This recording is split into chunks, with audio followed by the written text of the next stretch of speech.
আসসালামু আলাইকুম।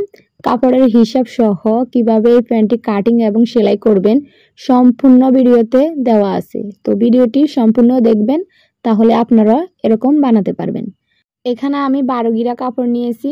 তো 12 গিরা কাপড়ে 1 থেকে 2.5 বছরের বাচ্চার হয়ে যাবে। তো এই যে দেখুন, আমি চওড়াতে নিয়েছি 18 ইঞ্চি আর লম্বা নিয়েছি 11.5 ইঞ্চি। তো এইখানে আরও একটি ভাঁজ দিয়ে 4 ভাঁজ করে নেব। এই যে দেখুন 4 ভাঁজ করে নেওয়া হয়ে গেছে। এখন আমি আমার এই সাইডে বন্ধ সাইড আর 3টি সাইডে খোলা সাইড, তো যে কোনো একটি সাইড থেকে অবশ্যই খোলা সাইড থাকতে হবে। তো খোলা সাইড থেকে এভাবে 2 ইঞ্চি রাবারের ঘরের জন্য রাখবো।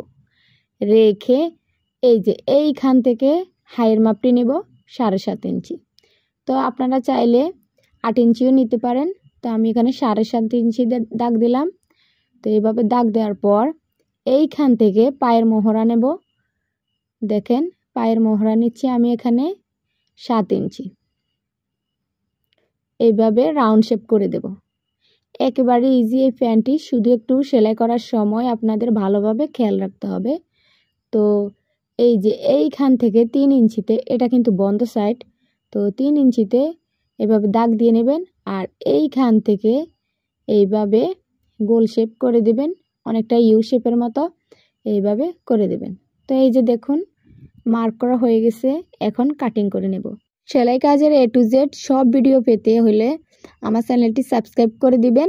আর যারা ফেস থেকে ভিডিওটি দেখছেন তারা ফেস ফলো দিয়ে রাখবেন, আমি নতুন ভিডিও দেওয়ার সাথে সাথে যেন আপনাদের কাছে পৌঁছায়। তো এই যে দেখুন, এই যে এই পাশটাকে গোল করে কাটিং করে তারপরে এই সাইডটাকেও এইভাবে কাটিং করে খুলে দিবেন, বন্ধ সাইডটাকেও কাটিং করে খুলে ফেলবেন।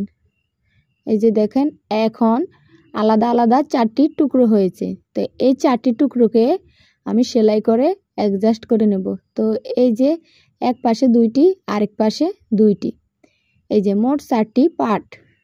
তো এখন আমি কুচির জন্য কিছু এভাবে 2.5 থেকে 3 ইঞ্চি চওড়া কাপড় নিয়েছি। তো এটা আপনাদের পরিমাণ মতো নেবেন, আমি আমার পরিমাণ মতো নিয়েছি। তো অবশ্যই কাপড়ের চওড়া একটু এই যে 3 ইঞ্চি হলেই হবে। তো এটাকে 2টি ভাঁজ করে তারপরে কুচি দিয়ে দেব। 2 ভাঁজে যদি কুচিগুলো করেন তাহলে কুচিগুলো দেখতে অনেকটা সুন্দর লাগে। তো এই যে কুচিগুলো করা হয়ে গেছে। এটা একটি পাশের কুচি করেছি। তো আমি একটি পাশ দেখাচ্ছি। এখন এই কাপড়টাকে এভাবে ধরে এই যে কোনো একটি সাইড নেবেন, ওই একটি সাইডটাকে এইখান থেকে কুচিগুলোকে এইভাবে রেখে পুরোটা সেলাই করে দিবেন। ওই যে হাইয়ের মাপ পর্যন্ত সেলাই করে দিবেন। তারপর আপনারা নিচেরটা কিভাবে সেলাই করবেন, তো নিচেরটা এই যে এইখানে যে দাগটা দিয়েছি, তো নিচেরটাতে সেম ওই জায়গায় দাগটা মার্ক করে রাখবেন। এই যে এইখানে মার্ক করে রাখবেন, এটা তো আমি আগে দিয়েছিলাম। তো এইভাবে মার্ক করে রাখার পর এইভাবে প্রথম পার্টটাকে এভাবে সেলাই করে দিবেন। ওই যে দেখালাম ওটাকে এভাবে সেলাই করে দিবেন। কুচিগুলোকে সেলাই করা হয়ে গেলে এটাকে উপরেও একটি টপসিনও দিতে পারেন, আবার পরেও দিতে পারেন। তো আমি এখন দিচ্ছি না, পরে দিব। তো এই যে দাগ দিলাম, ওই দাগ থেকে এটা এভাবে কুচি দিয়ে দেব। এই যে দেখুন, এই যে এই দাগটা থেকে এভাবে কুচি হাই পর্যন্ত নিয়ে যাব। তো আমি কুচিগুলো দিয়ে নিচ্ছি, একটু খেয়াল করে দেখবেন এটা কিভাবে সেলাই করি। তো এই যে দাগটা থেকে এভাবে সেলাই করে দিচ্ছি। একেবারে সহজ নিয়মে কিন্তু দেখাচ্ছি, কেউ এরকমভাবে বুঝিয়ে দেখাবে না। আর তোমরা যারা সেলাই কাজে একেবারে নতুন তারাও কিন্তু আমার ভিডিও দেখলে শিখতে পারবেন। তো এই যে দেখুন আমি এভাবে সেলাই করে নিয়েছি, একেবারে ইজিভাবে সেলাই করে দেখাচ্ছি। এই যে সেলাই করা হয়ে গেছে।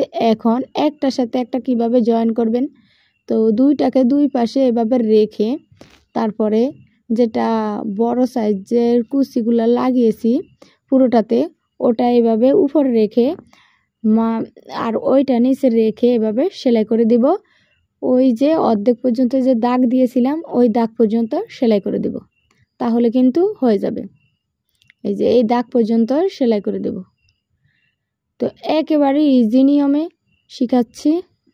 এই যে কাটিং করে নিয়েছি, এখন আমি উপরে টপসিন দিয়ে দেব। তো উপরে টপসিন দেওয়া হয়ে গেলে এখন আমি যে কোনো একটি হাই সেলাই করে নেব। তো অপর হাইটি এখন সেলাই করব না, আগে আমি রাবারের ঘরে রাবারটি বসিয়ে নেই। তো তার জন্য আমি প্রথমে কাপড়টাকে মুড়ে দুই সুতার মতো রেখে মুড়ে সেলাই করে নিচ্ছি। তারপর আমি রাবার অ্যাডজাস্ট করব। তো এই যে রাবারটিকে আটকিয়ে নিচ্ছি। আটকিয়ে নেওয়ার পর এইভাবে কাপড়টাকে একদম ঠাসা ঠাসা করে সেলাই করে দিবেন, তাহলে সুন্দর লাগবে। যদি রাবার একটু লুজ হয় তাহলে কি দেখতে বেশি ভালো লাগবে না। তো তারপর উপরে আরও একটি সেলাই দিয়ে দিবেন, কাপড়টাকে একেবারে টেনে রাবারটাকে তারপরে সেলাই করে দিবেন। দেখবেন অনেকটাই চেঞ্জ হয়ে গেছে প্যান্টটার লুক। তো অনেক সুন্দর হয়েছে বাস্তবে। প্যান্টটা ক্যামেরায় কীরকম আসছে জানি না। তো এই যে সেলাই করা শেষ, তারপরে আরও একটি হাই আছে, ওই হাইটি সেলাই করে দিব। তারপরে নিচের হাইটিও সেলাই করে দিব। এই যে দেখুন সেলাই করা হয়ে গেছে। আমি উপরে একটি লটকন অ্যাড করে দিয়েছি।